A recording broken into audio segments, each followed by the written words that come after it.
What if I told you there are just 8 exercises that could get your body absolutely jacked? One perfect exercise for each major muscle group, and by doing them consistently, you could look and feel incredibly strong faster than you ever thought possible. These exercises are the most effective for each body part, backed by science, experience, and real results. By the end of this video, you'll know exactly how to perform them with proper form to maximize your gains. Let's get started. First up, we have the perfect bicep exercise, the barbell curl. If you've never prioritized this movement before, you're going to want to start now. The barbell curl is unmatched for bicep development because it directly targets both the long head and short head of the biceps simultaneously, the two components responsible for that rounded, strong appearance everyone wants. From a functional standpoint, the barbell curl provides more stability than dumbbells, allowing you to focus entirely on muscle contraction without balancing each arm separately. This stability lets you lift heavier weights than with dumbbells, which is crucial for hypertrophy. When performed correctly, it truly isolates the biceps, minimizing involvement of other muscles and concentrating effort exactly where you want it, on those sleeve-busting arms. How to perform the barbell curl correctly. Stand with feet shoulder width apart. Hold the barbell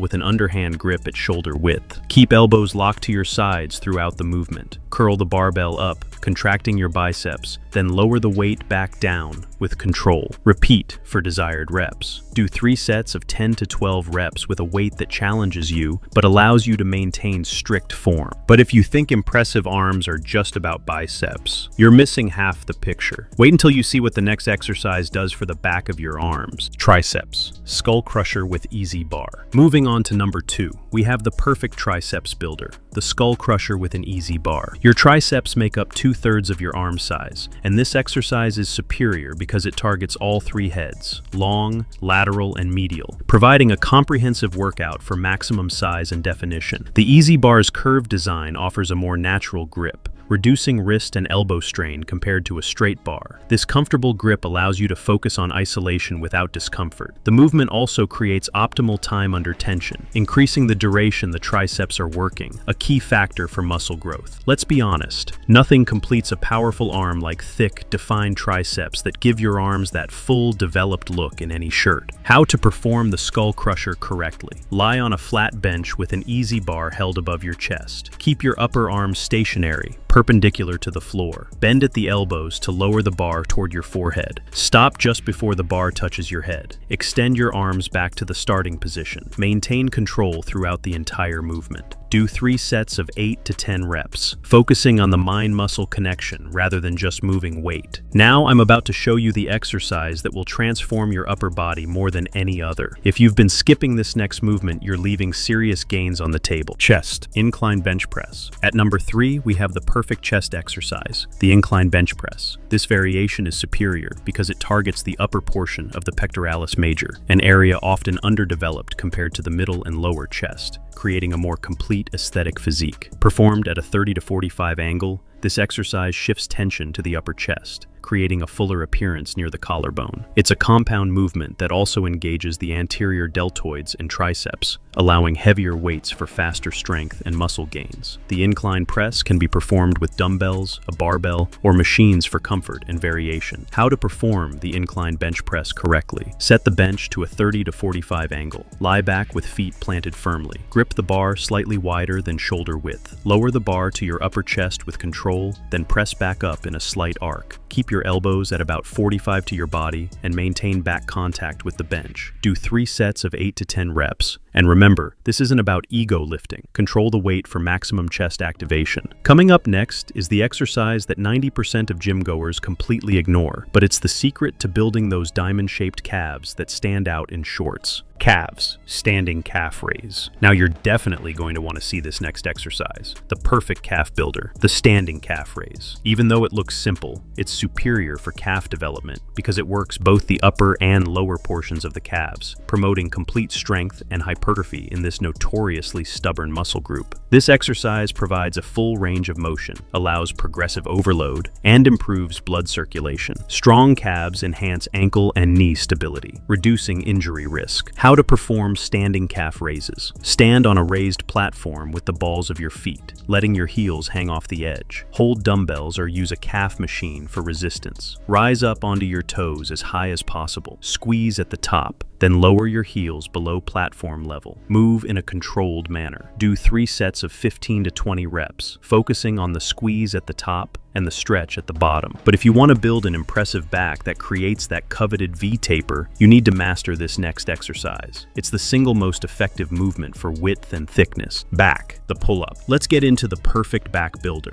the pull-up. This body weight movement is superior because it activates nearly all back muscles, especially the latissimus dorsi, giving you that wide, powerful look. Pull-ups also work the traps, rhomboids, and biceps, while enhancing overall body control and functional strength. How to perform the pull-up. Grip the bar wider than shoulder width. Hang fully extended. Pull yourself up until your chin clears the bar, driving your elbows down and back. Lower with control. Keep your chest up and avoid swinging. Do 3 sets of as many clean reps as possible. If you can't do full pull-ups yet, use resistance bands. Next is the exercise that instantly separates serious lifters from casual gym goers. Want shoulders that command respect the moment you walk in a room? The next movement is non-negotiable. Shoulders, military press. Number 6 is the military press, the perfect shoulder builder. This compound movement works all 3 heads of the deltoid, anterior, medial, and posterior, while also hitting the trapezius and triceps. It's unmatched for promoting both hypertrophy and functional strength. How to perform the military press. Stand with feet shoulder width apart. Hold a barbell at shoulder level with hands just outside shoulders. Keep your core tight and spine neutral. Press overhead in a straight line. Fully extend without locking out. Lower back to shoulder level. Do 3 sets of 8 to 10 reps. Start light. This one humbles even the strongest lifters. Now for one of the most underrated leg builders in your arsenal. Hamstrings. Romanian deadlift. The Romanian deadlift is the ultimate hamstring builder. It stretches and contracts the hamstring simultaneously, stimulating muscle growth and increasing flexibility. It also strengthens glutes, lower back, and core, improving overall posterior chain function. How to perform the Romanian deadlift. Stand with feet hip width apart, barbell at your thighs. Push your hips back. Keep your back flat. Lower the bar down your legs until you feel a stretch in your hamstrings. Keep a slight bend in the knees. Drive hips forward to return to the top, squeezing glutes. Do 3 sets of 8 to 10 reps. Coming up next is the best exercise for building an impressive head-turning rear end.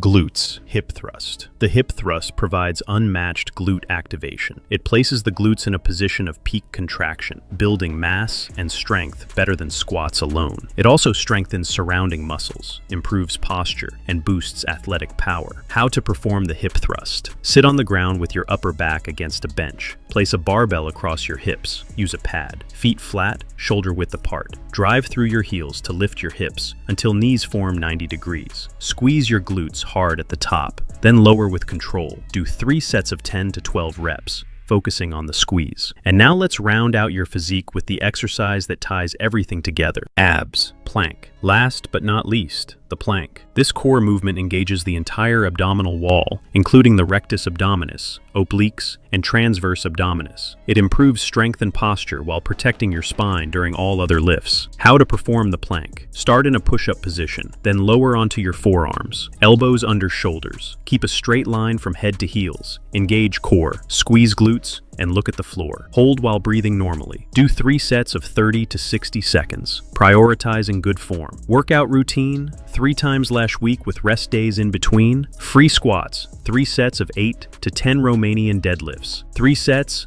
of 8 to 10 hip thrusts, 3 sets of 10 times to 12 standing calf raises, 3 sets of 15 to 20. Incline bench press, 3 sets of 8 to 10 military press, 3 sets of 8 to 10 pull-ups, 3 sets as many as possible. Barbell curls, 3 sets of 10 to 12 skull crushers, 3 sets of 8 to 10 plank, 3 sets of 30 to 60 seconds. If you thought this video was helpful, be sure to share it with someone else who might benefit. Remember, these 8 perfect exercises can completely transform your body. Be consistent, and you'll be looking and feeling jacked in no time. Non, la collante m'a dit ça. J'ai dit, ah, donc Dieu. Et puis j'ai fait une folie. J'ai pris ce document et j'ai dit à Dieu, je ne peux pas de l'année prochaine. Ce bac, ils n'ont qu'à, je veux l'avoir. Si le gouvernement doit dire, il y a eu trop de tricheries, on reprend le bac.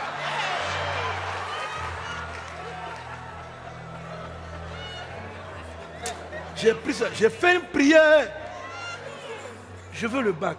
Et aussi fou que cela puisse être, j'ai entendu des cris de joie autour de moi.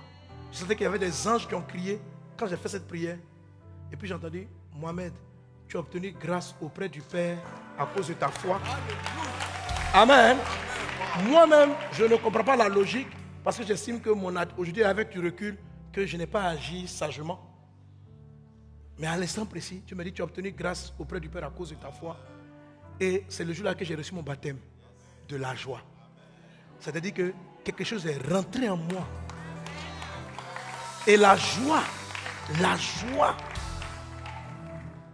Et au début, je n'arrivais pas à la canaliser.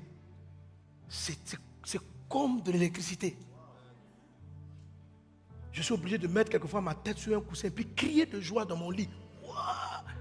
C'est-à-dire que quand ça, tu te sens transporté. C'est-à-dire tellement c'est puissant. Je veux me cacher derrière dans ce truc. Je dis, bon, il n'y a personne ici. Alléluia. Je rentre dans ma chambre, je n'ai pas besoin de musique. Je danse.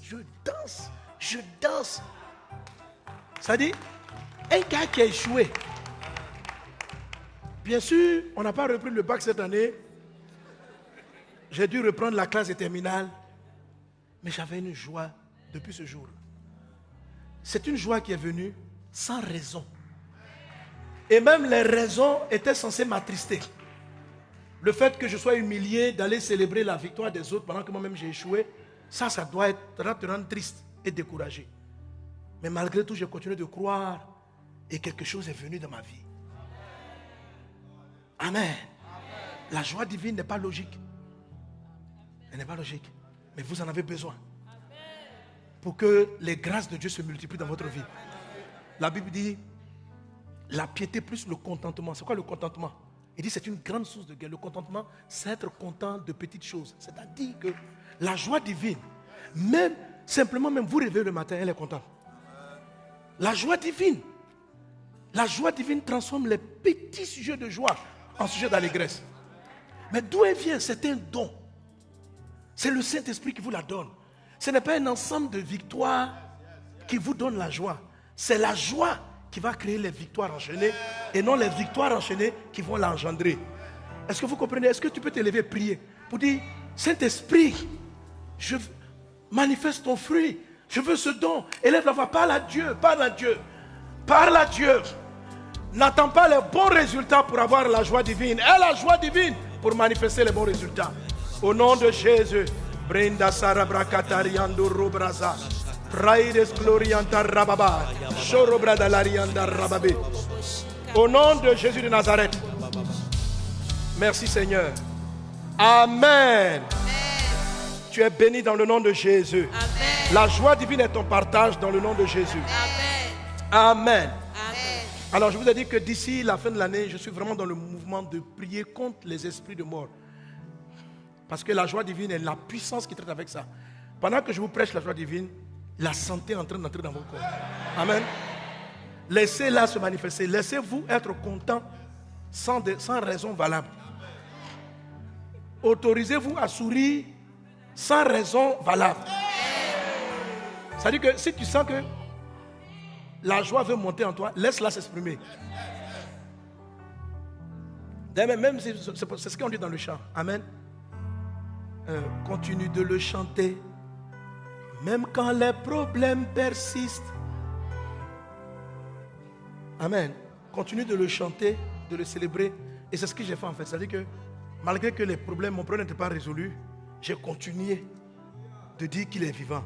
Et puis ça a brisé la forteresse du raisonnement logique. Et l'esprit de joie a commencé à se manifester. Amen. Amen. Donc aujourd'hui la marche en chantant. On dit pourquoi tu chantes? Tu dis frère, je suis en train de vivre la joie divine. Est-ce que quelqu'un est avec moi? Amen. Alléluia. Amen. Mais je vois la puissance de Dieu opérer et là, je vais traiter avec les différents cas d'esprit. Amen. Alors, comme la joie divine vous fait vivre, et nous sommes en fin d'année, et vous savez qu'il y a beaucoup d'attaques mystiques, alors pour terminer mon moment, je vais prier.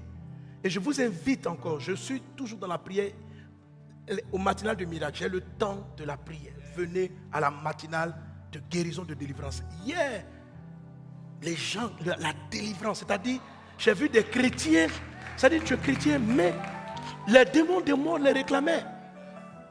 Les esprits de mort. Et je vous ai expliqué la dernière fois, j'avais commencé 15 attitudes qui permettent aux vêtements de deuil. La Bible dit, il dit, je vais vous donner une huile de joie au lieu, ou bien un vêtement de deuil au lieu d'un esprit, un vêtement de louange, pardon, au lieu d'un esprit abattu. Une huile de joie au lieu d'un vêtement de deuil. C'est quoi le vêtement de deuil? Je vous ai dit qu'un vêtement spirituel, ce sont des vêtements spirituels, attire ou bien vous amène vers ce que l'habit annonce. Si je porte un pyjama, j'annonce que je m'en vais dormir. Si je porte un habit, un costume, j'annonce que je vais travailler. Si je m'habille en vêtements de mariage, j'annonce que je vais participer à un mariage ou que je vais me marier. Donc un vêtement dans l'invisible annonce ce qui va arriver bientôt dans votre vie. Alors, il y a des personnes qui portent inconsciemment des habits de deuil. Et les habits de deuil attirent donc la mort de vos projets, des problèmes de santé, des accidents. Et on a cité, je disais citer donc 15 choses qui vous font porter l'habit de deuil. Et qui malgré votre chrétienté, et on a lu dans Zacharie chapitre 3, que malgré qu'un homme de Dieu soit un sacrificateur, il portait sur lui un vêtement de destruction, un vêtement sale, qui permettait à l'ennemi, à Satan, de l'attaquer. Et un vêtement sale, c'est lié à votre état d'esprit. Ok? La manière dont tu penses déverse, met sur toi un type de vêtement spirituel. Et c'est pourquoi la joie doit entrer en toi pour changer ton système d'analyse intérieure. Amen. Et que cela te donne un vêtement de joie, une huile de joie. Et on a cité ce type de choses-là qu'il ne faut pas tolérer. Il faut laisser Dieu te délivrer. Il faut laisser Dieu te délivrer, de l'esprit lunatique, le changement d'humeur. On a montré cela dans la Bible. D'un esprit triste et abattu ne justifie pas la tristesse et l'abattement intérieur. Il y a toujours une raison pour laquelle un esprit est abattu. Mais ne t'attarde pas là-dessus. Laisse Dieu te faire sortir de l'esprit abattu. Marcher avec l'esprit des morts, c'était la troisième des choses. Ok? C'est-à-dire ne pas sortir d'un deuil. Ou tous ceux qui adorent les esprits des morts. Quatrième chose, les relations sexuelles en dehors du mariage. Cinquième, afficher la liste qu'on a donnée la dernière fois pour me faire gagner du temps. Amen. Les rapports sexuels, bon, les envoûtements, c'est sur quoi je vais revenir et prier. Les rapports sexuels en dehors du mariage. On a vu comment ça réduisait votre espérance de vie. La méchanceté. Les hommes de sang, c'est les gens violents, c'est les personnes qui souhaitent la mort des autres. Les méchants, ceux qui n'aiment pas donner. Le mépris des choses consacrées. Dans cet épisode, juste un petit additif. Faites très attention, vous savez, c'est Satan qui fait exprès de ce que les gens banalisent les choses du Seigneur. Les gens banalisent les choses de Dieu, les choses consacrées. Ça peut paraître fonctionner pendant un temps jusqu'à ce que l'ennemi vous réclame pour vous condamner. Par exemple, aujourd'hui, la prière en langue est devenue... Les gens même font la comédie avec ça. Vous savez, ce que Dieu a mis à part. Donc, ce que le Saint-Esprit donne, ne prenez pas ça en amusement. C'est-à-dire que tu ne vas pas venir faire du théâtre, puis tu fais semblant, et puis vous riez ça là. Frère, ça là, ça peut réduire ta vie. Voilà, ça va réduire ta vie. Amen. Prie en langue, adore en langue, prie tout le temps en langue, mais ne plaisante pas avec les dons de Dieu. Ne plaisante pas avec les dons de Dieu. Amen. Ça, c'est le point sur les choses consacrées. Envoie le texte encore. Envoie-moi la liste. On s'est arrêté, c'est ça, non? Les choses consacrées. Ok? Alors, je cite les autres éléments et puis je termine par l'envoûtement. C'était 8e. 9e chose. Le manque de sagesse ou bien encore le rejet de la correction. 9e chose qui attire la mort, le rejet de la correction. Proverbe 15, verset 10. Une correction sévère menace celui qui abandonne le sentier. Celui qui hait la réprimande mourra.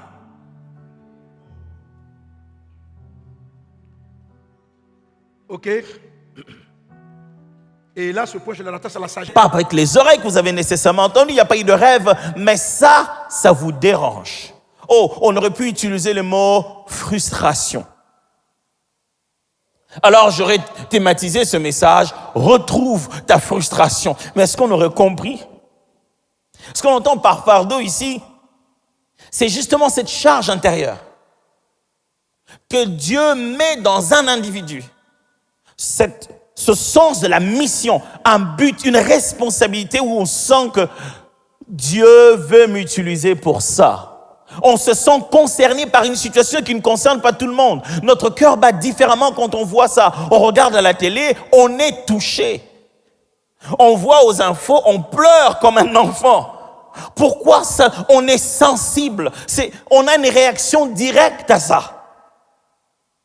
C'est un fardeau que Dieu place dans notre cœur. Je viens de lire avec vous le texte de Jésus. Jean, vous savez, il explique Jésus comme étant le Messie qui est venu, qui accomplit à la fois des signes et des prodiges. Les gestes, le fait que Jésus-Christ avait, sa façon de vivre sur la terre, Jean nous décrit cela comme des signes, des actes prophétiques. Jésus fait ce qui a été dit à son sujet. Alors quand Jésus parle, Jean nous rappelle pourquoi il a parlé. Quand Jésus pose un acte, Jean rejoint ces actes-là à des prophéties le concernant. Il prouve que Jésus n'est pas seulement la parole faite chair, mais il est l'incarnation, le vécu de la parole. Où il va, ce qu'il fait, les gestes qu'il pose, c'est la parole qui prend vie. Et nous sommes ici au moment où Jésus se rend au temple et il est scandalisé, il est choqué. Son fardeau se met à bouger à l'intérieur de lui. Il est choqué, pourquoi? Il est dans le temple de Dieu. Bien sûr que c'est encore le parvis, mais il est dans le temple de Dieu. Mais il y trouve là-bas qu'avec le temps, des habitudes se sont installées. Même quand les gens ont pris des habitudes, si vous avez un fardeau, vous ne serez jamais à l'aise avec ces habitudes. C'est ça que j'appelle un fardeau. Il arrive, les habitudes se sont déjà installées, personne ne trouve ça anormal. Tout le monde s'est dit, avec le temps, on sait pourquoi c'est devenu comme ça. Non, on a besoin, voilà, au temple, il y a des gens qui viennent de partout, il y a des juifs qui viennent de partout, on a besoin d'échanger quand même. Donc, il y a des changeurs. Et puis, il y a des offrandes à donner. Vous savez, les pigeons, par exemple, c'était des offrandes de pauvres. Dans la Bible, lorsque les pauvres, le plus pauvre, ne savaient pas quoi donner, Dieu leur demandait de donner comme des pigeons, justement. Quand les autres donnaient des bœufs, des chèvres, et ils donnaient des pigeons. Alors, les pauvres n'ayant pas quoi ramener de chez eux, n'ayant pas tous des endroits pour élever de pigeons, c'est plus facile pour eux d'arriver non loin du temple, d'acheter un pigeon et d'aller offrir. Donc, ça crée un marché. C'est normal. Petit à petit, des choses s'est normalisées. Et, bien sûr, ces gens qui vendaient donnaient quelque chose à ceux qui travaillaient au temple, donnaient quelque chose à ceux qui s'occupaient du sacerdoce. Un marché s'est installé et la gloire de Dieu est partie. Un marché s'est installé et ce que le peuple devait venir vivre dans la présence de Dieu n'est plus. Lorsque le marché s'est installé, la nuée est partie. Et Jésus arrive et dit, ok, qu'est-ce qui se passe ici? Tout le monde le regarde genre, qu'est-ce qu'il a? Vous savez, quand vous avez un fardeau, c'est vous qu'on traite d'anormal. Quand vous avez un fardeau, c'est vous qu'on traite de... Il a encore un enfant, il ne comprend pas. Quand vous avez un fardeau, c'est vous qu'on traite de décalés. Mais écoutez, le monde évolue, hein. Il vient d'où celui-là? Jésus a grandi là-bas, ça fait des trentaines d'années qu'il vit, tiens. Mais pourquoi ce jour-là? C'est pas la première fois, vous savez. C'est là-bas il est allé faire sa bar mitzvah. C'est là-bas qu'il a été présenté à Dieu. Mais ce jour-là, ce n'était pas normal. Jésus entre et dit, mais c'est quoi ça? Comment vous avez transformé le temple de Dieu, la maison de mon Père, c'est devenu un lieu de commerce. Une autre expression, caverne de voleurs, c'est-à-dire juste un endroit où les interactions... Il ne montre pas certaines choses que votre droit de naissance est presque volé. Savez-vous comment ça se passe dans nos familles africaines? Tu es l'aîné, mais tu es au chômage. Mais les cadets, il est conseiller à la présidence. Et vous voyez comment on les respecte. Ton droit de naissance est bafoué. Tu viens même, tu veux t'asseoir, on dit, papa, est-ce que toi tu es quelqu'un? Lisez ce passage, vous verrez la souffrance de Léa. Elle est l'aînée, mais elle est dans un mariage, on ne l'aime pas. Et ce qui me fait mal, elle est presque en train de supplier l'amour de son mari. Et finalement, pour qu'un jour, elle ait son mari dans les lits, elle doit acheter avec les madrangors, les fruits. On donne les fruits. Et puis sa sœur dit, bon, puisque tu m'as donné les fruits, aujourd'hui, il va passer la nuit chez toi, mais une seule nuit, hein. Lisez les contextes, vous voyez comment avec précipitation, quand le mari revient, il dit, j'étais acheté pour les madrangors. Relève ma tête. J'ai vu dans certaines familles, comme j'ai dit, être aîné parce qu'on ne réussit pas, parce que socialement on n'a pas comme les autres, on vous traite moins que rien. Aux yeux des parents, ta petite soeur qui est mariée a plus de valeur que toi parce que tu es célibataire. Si tu oses parler, on te les rappelle. Quelqu'un ce jour comme David doit dire, relève ma tête.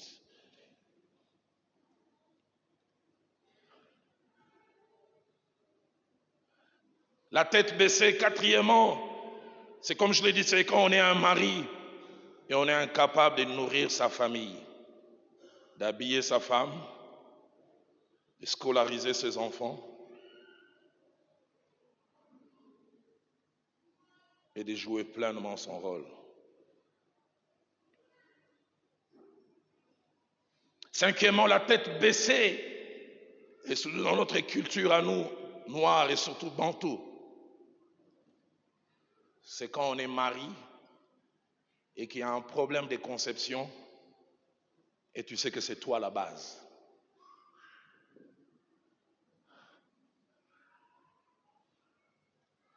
On fait un spermogramme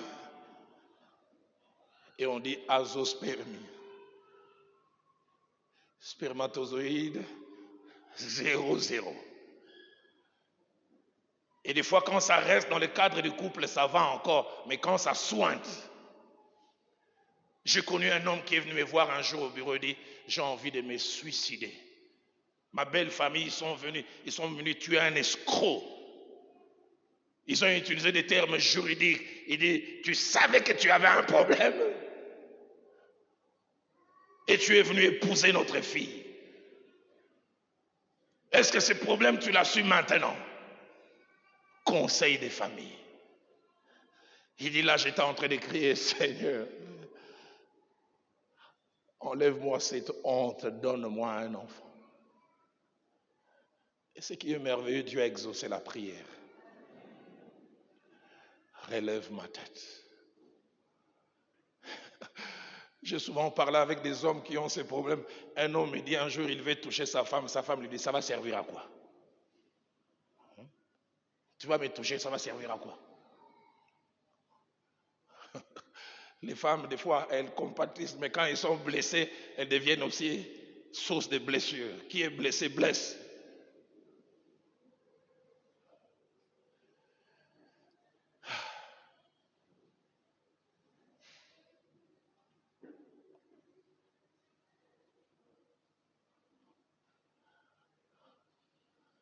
La tête baissée.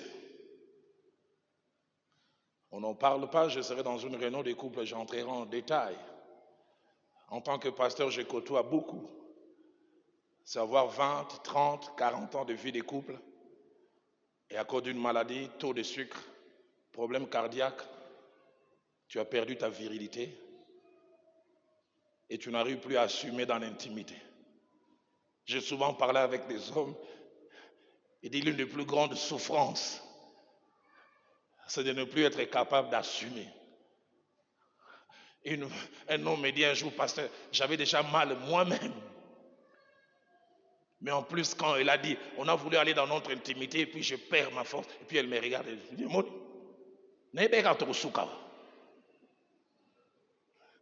je savais qu'on allait finir là.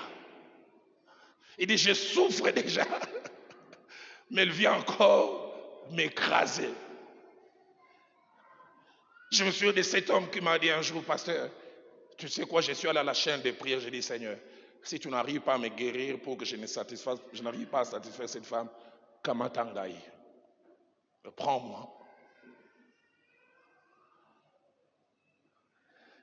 C'est pour cela que j'ai dit, derrière ces beaux costumes, Dieu sait certaines choses qui se passent. Et puis enfin, sur le plan pratique, la tête baissée, c'est quand on est faussement accusé. Être comme Joseph, innocent, mais dans la maison de Potiphar, on te fait passer pour un pervers que tu n'es pas.